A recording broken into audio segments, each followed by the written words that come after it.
Now here's an interesting side dish, or is it? Sometimes it's eaten as a dessert, sometimes it's an entree.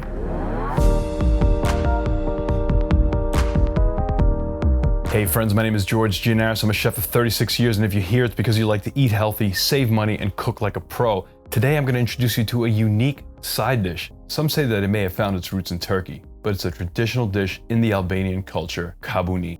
My sous chef was making this dish, and as I watched, I said, man, this is going to be ridiculously sweet. And when she gave me a taste, surprisingly it was not. This is truly a unique dish and an exceptional starch alternative at Thanksgiving or any holiday feast. Let's do this, shall we?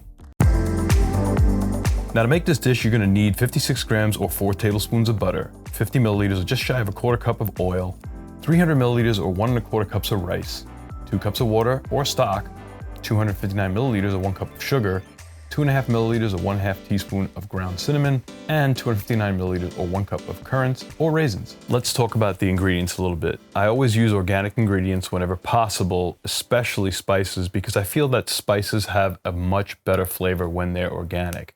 And I always use grass-fed butter. I purchased this organic long grain rice specifically for this dish.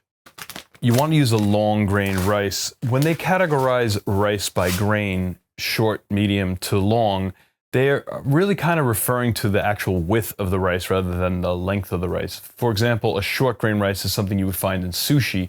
It's very sticky, very starchy, and it's also very fat and wide.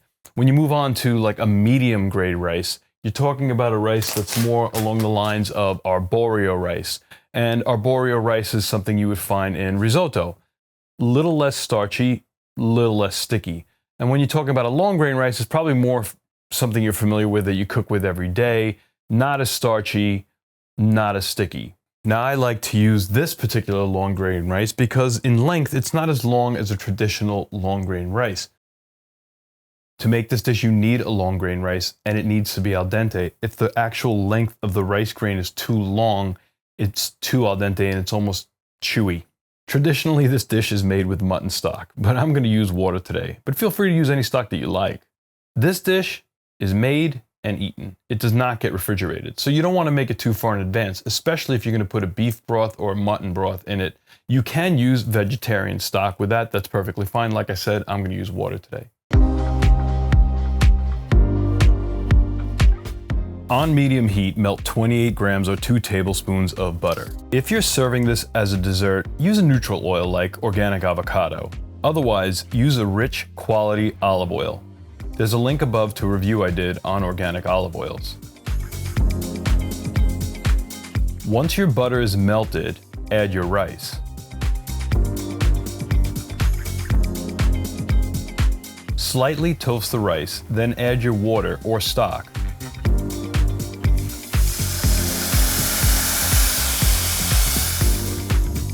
Boil this covered for 15 minutes, stirring it occasionally. So after about 15 minutes, your rice is going to look just like this. It's going to absorb all of the liquid, and at that point, we're just going to take it off of our flame and set it aside covered.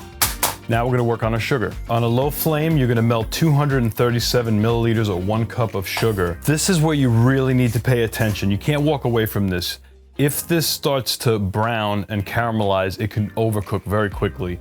Now I prefer to use organic cane sugar, which is amber in color, and it has almost like a slight molassesy flavor. Traditional recipes call for both brown sugar and white sugar. So by using the cane sugar, I get the organic benefits, and it gives me a little bit of that hint of brown sugar flavor. You want to set that rice aside for 10 minutes, and usually it takes about 10 minutes for the sugar to melt. If it takes over and it starts to cook, that can burn you to the bones. You have to be very careful when you're dealing with melted sugar. It's not a bad idea to keep a bowl full of ice water near you, because if this sugar gets too hot and it splatters on you, you will not be doing very well. I'm careful to keep it off the flame, so we're going to add to that our 2 tablespoons or 28 grams of butter. Once the butter starts to melt in, I would turn it off. You just don't want it to get too hot. You're going to destroy it. Let the residual heat from the sugar melt off the butter.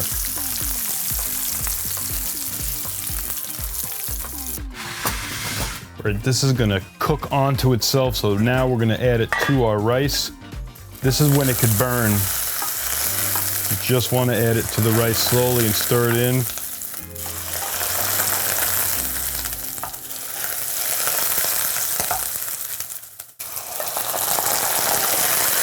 Watch out for that splatter.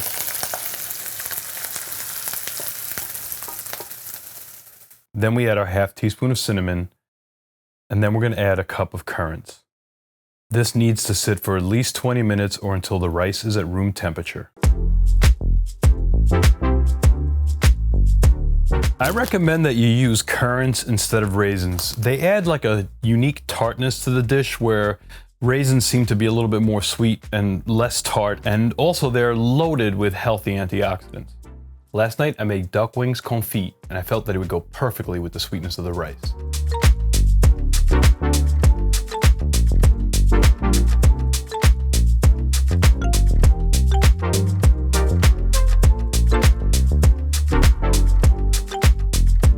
Could you make this dish without sugar? You can. If you take the equivalent volume of sugar and water and you replace it with agave, boil that down until it thickens like a thick syrup, then add the butter to it. Again, be really, really careful, because if it caramelizes too quickly, you're gonna burn it. You got very little room for error here.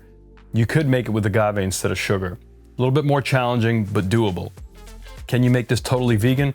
Yes, if you get like a vegan butter substitute and replace that with the butter, it'll work. Let's give this a taste.